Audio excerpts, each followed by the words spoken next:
Këshilli Rregullores dhe Mandateve është mbledhur për të shqyrtuar kërkesën e SPAK për heqjen e imunitetit të zëvendës kryeministres Belinda Balluku.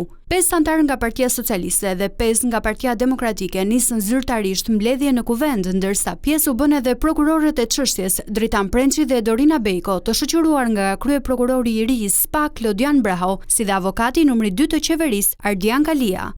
Megjithatë, në orët e para debati nuk u fokusua tek vetë çështja ndaj Ballukut, por tek procedurat që do të ndiqeshin, teksa opozita kërkoi mbledhje të hapur deri në momentin që prokurorët do të parashtronin pretendimet e tyre.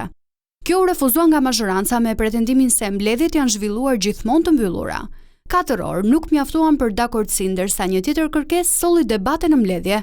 USB-ja dorëzuar nga SPAK-u janë provat e çështjes Balluku, e cila ndodhet në zyrtarët e kuvendit, nuk i është dorëzuar PD-s dhe kjo shkaktoi sërish përplasje, por në fund u vendos që ajo të merrej nga anëtarët e Këshillit.